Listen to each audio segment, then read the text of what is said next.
नमस्कार, आप देख रहे हैं द पब्लिक वर्क में सुभाष चौधरी हूं। खास खबर के साथ हाजिर हूं।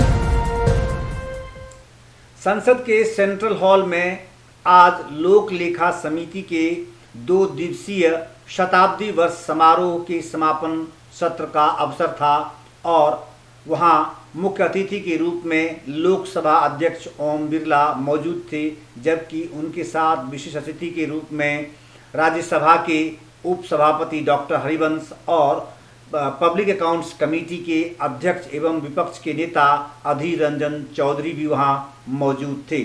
आज इस समापन सत्र को संबोधित करते हुए ओम बिरला ने कहा कि देश की संसद के दोनों सदनों की सभी समितियों एवं सभी राज्यों की विधानसभाओं की सभी समितियों की कार्यवाही रिपोर्ट आने वाले समय में एक पोर्टल पर उपलब्ध होगी। यह आम जनता बेहद आसानी के साथ इसका उपयोग कर सकेगी। उन्होंने कहा कि यह एक प्लेटफॉर्म पर देखना संभव होगा और जनहित में इसका उपयोग करना भी बेहद आसान हो जाएगा। ओम बिरला ने कहा कि लोक लेखा समिति की शताब्दी वर्ष समारोह में हुई चर्चा के आधार पर लिए गए निर्णय पर अमल कराने के लिए एक समिति का गठन जल्द किया जाएगा। यह समिति उन सभी निर्णयों पर अमल कराने के लिए कार्य योजना तैयार करेगी। लोकसभा अध्यक्ष ने कहा कि इसके आधार पर देश के सभी पीठासीन अधिकारियों के साथ विचार विमर्श के बाद सभी सरकारों को वित्तीय अनुशासन के प्रति और जिम्मेदार एवं जवाबदेह बनाने में मदद मिलेगी। लोकसभा अध्यक्ष ने कहा कि भविष्य में संसद और सभी विधानसभाओं के लिए एक प्रकार की नियमावली बनाई जा सके, इस दिशा में कदम उठाए जाएंगे। इस अवसर पर लोकसभा अध्यक्ष ओम बिरला ने शताब्दी स्मारिका का भी विमोचन किया और सुनिए लोकसभा अध्यक्ष ने अपने संबोधन में वो कौन से खास मुद्दे थे जो संसदीय परंपरा को और मजबूत करने वाले हैं, उनका उल्लेख किया और क्या उन्होंने सुझाव दिया। श्री अधीर रंजन जी, मंत्रिमंडल के सदस्यगण, राज्य विधानमंडल के पीठासीन अधिकारीगण, माननीय सांसदगण, पब्लिक अकाउंट कमेटी के चेयरमैनगण, सदस्यगण, सभी राज्यों के आए अधिकारी, कर्मचारी भाई और बहनों, संसद की लोक लेखा समिति का शताब्दी समारोह का समापन आज हो रहा है। 2 दिन तक समिति के कार्यक्रम पर व्यापक चर्चा की, गहन विचार मंथन किया और अपने अमूल्य अनुभवों को साझा किया, ताकि हम इन संसदीय समिति के माध्यम से देश की जनता के प्रति इन समितियों को जवाबदेह बना सकें। साथियों, वर्तमान कालखंड एक महत्वपूर्ण कालखंड रहा है। आजादी के हमारे संसदीय लोकतंत्र की 75 वर्ष की यात्रा हम पूरी करने जा रहे हैं और इस आजादी के अमृत महोत्सव पर हमने समाज के व्यापक कल्याण के लिए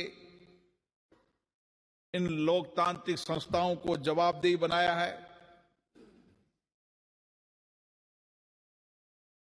संसद की समितियां हो, राज्य की समितियां हो, उन समितियों के माध्यम से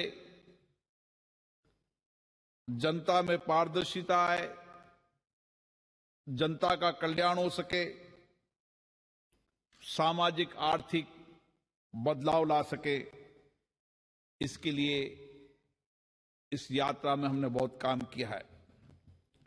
वर्तमान परिप्रेक्ष्य में संसदीय समितियां शासन की जवाबदेही और पारदर्शिता सुनिश्चित करने में महत्वपूर्ण भूमिका निभा रही है।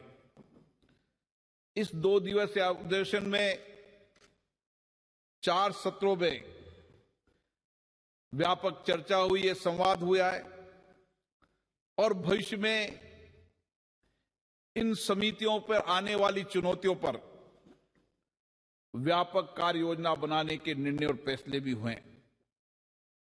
लोक लेखा समिति संसद और विधानमंडल की सबसे महत्वपूर्ण समिति होती है।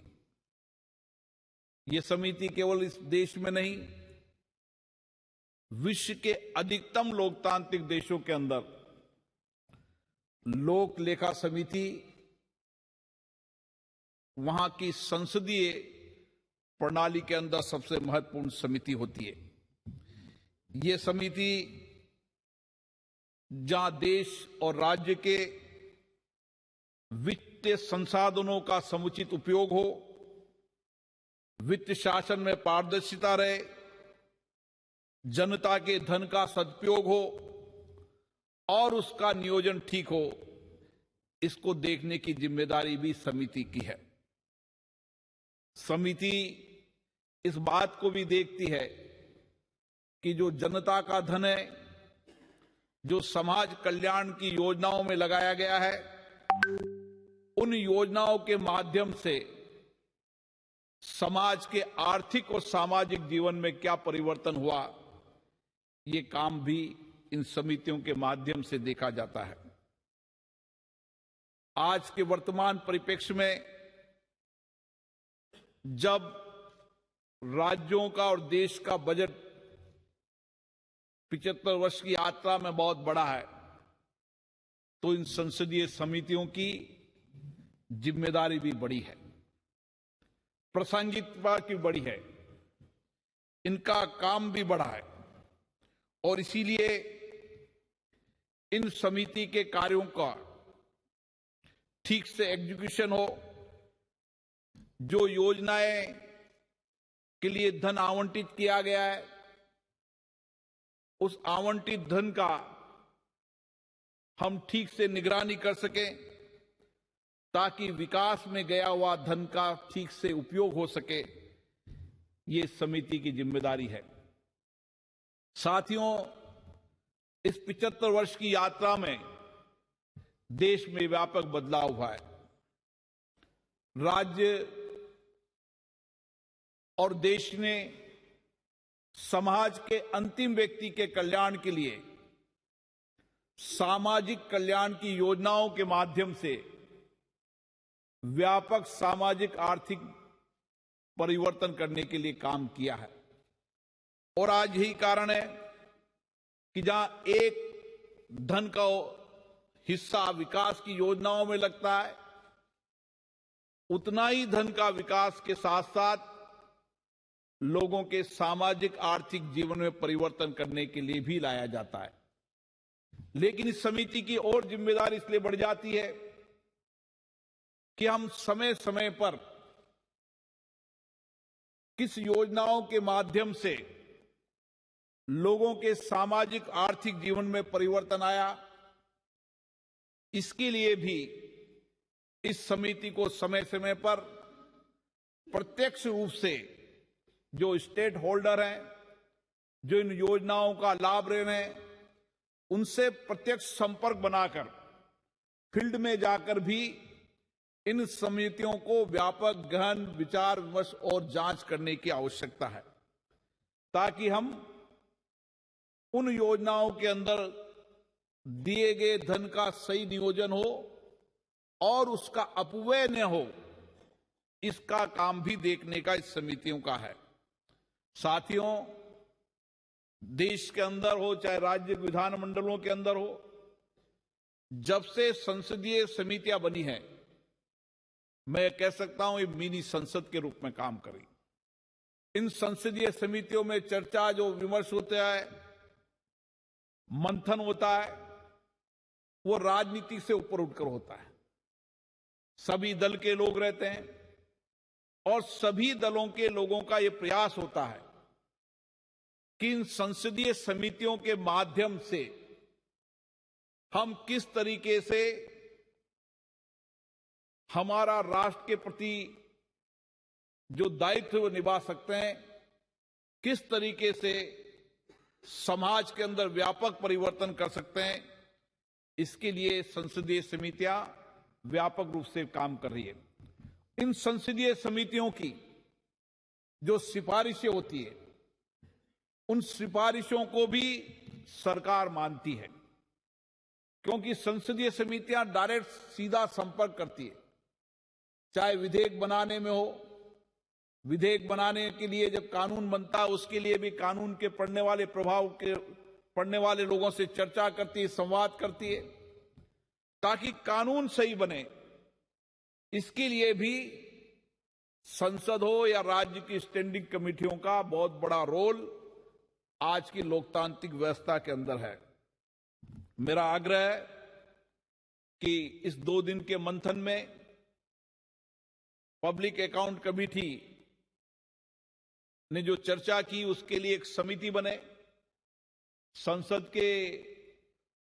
संसदीय कमेटी के चेयरमैन हो, राज्य की कमेटी के चेयरमैन हो, और जिन विषयों पर चर्चा मंथन हुई है एक व्यापक कार्य योजना बनाई जाए, ताकि आने वाले समय के अंदर हम राज्यों के अंदर, केंद्र के अंदर वित्तीय अनुशासन को पालना कर सकें, वित्तीय अनियमितताओं को रोक सकें, जनता के धन का ठीक से उपयोग कर सकें और सामाजिक आर्थिक परिवर्तन के लिए लगाए गए धन का व्यापक अध्ययन कर सकें।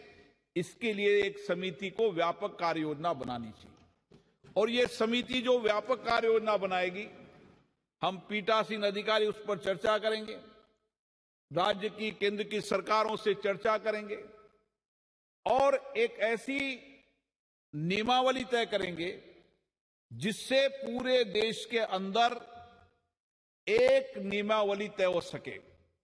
पिछले दिनों पीठासीन अधिकारी सम्मेलन में माननीय प्रधानमंत्री जी ने पीठासीन अधिकारी के सम्मेलन में कहा था कि पूरे राज्य और देश के विधानमंडलों की एक व्यापक रूप से एक नियमावली हो, एक पोर्टल पर उनके सारी डिबेट, चर्चा, संवाद एक पोर्टल पर हो।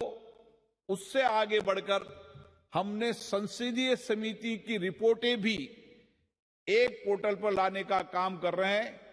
मुझे लगता है कि आने वाले समय में हम देश में एक पोर्टल पर जितनी भी हमारी विधानमंडल और केंद्र विधानमंडल की संस्थाएं हैं, उसको देश का व्यक्ति एक प्लेटफॉर्म पर देख सकेगा। मैं इस मौके पर यहां पर जिन लोग प्रतिनिधियों ने इसमें सहभागिता हुए उनको धन्यवाद देता हूं और विशेष रूप से माननीय राष्ट्रपति जी का, उपराष्ट्रपति जी का मार्गदर्शन हमें मिला। माननीय प्रधानमंत्री जी ने एक सकारात्मक संदेश हमें दिया है। हम उन सबके सकारात्मक संदेश और मार्गदर्शन से देश की इन लोकतांत्रिक संस्थाओं को सशक्त करेंगे, मजबूत करेंगे। इन संसदीय समितियों को जनता के प्रति जवाबदेह बनाएंगे, पारदर्शिता बनाएंगे और आने वाले समय के अंदर ये देश और सशक्त और मजबूत हो। और आज जो हम योजना बना रहे हैं, आने वाले 25 साल के अंदर भारत के लोकतंत्र की दिशा क्या हो, इन संसदीय समितियों की क्या दिशा हो, ताकि देश के अंदर एक व्यापक रूप से हम लोकतांत्रिक संस्थाओं के माध्यम से जनता की अपेक्षाएं, आकांक्षा और विश्वास को पूरा कर सकें। आप सभी ने जिस सक्रियता से भाग लिया, आप सब धन्यवाद के पात्र हैं। हम सब लोग, जनप्रतिनिधि लोग यहां पर राष्ट्र के प्रति, अपनी जनता के प्रति अपने कर्तव्यों को पूरा करने के लिए पूरी जिम्मेदारी के साथ काम कर रहे हैं। मुझे आशा है हम सबके सामूहिक प्रयासों से इस राष्ट्र को सर्वोपरि बना पाएंगे। दुनिया का सबसे बड़ा लोकतंत्र भारत है और आने वाले समय के अंदर भारत का लोकतंत्र दुनिया के सभी लोकतंत्रों को एक मार्गदर्शन की भूमिका निभा पाएगा। आप सभी को बहुत बहुत धन्यवाद। जय हिंद।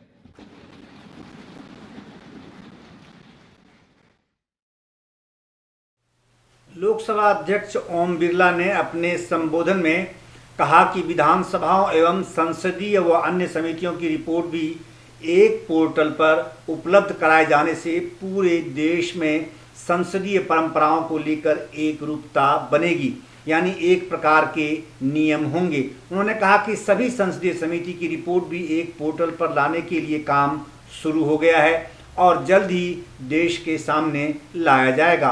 उनका सुझाव था कि संसद हो या विधानसभा, सभी की कार्यवाही व रिपोर्ट एक प्लेटफॉर्म पर उपलब्ध होने से व्यवस्था को और पारदर्शी बनाया जाना संभव हो सकेगा। उन्होंने कहा कि भारतीय लोकतंत्र अगले 25 वर्ष बाद किस दिशा में जाएगा, इसको लेकर अभी से ही हमें सोचना होगा और उसके अनुरूप काम करने की ज़रूरत होगी। उम्मीद जताई जा रही है कि 2 दिवसीय इस सम्मेलन के बाद देश के विधायी कामकाज में एक रूपता देखने को मिल सकती है। बहरहाल इस खास पेशकश में इतना ही और देश और दुनिया को देखने व समझने के लिए देखते रहिए द पब्लिक वर्ल्ड। हमारे चैनल द पब्लिक वर्ल्ड को सब्सक्राइब करना न भूलें। आपका बहुत बहुत धन्यवाद, बहुत बहुत धन्यवाद।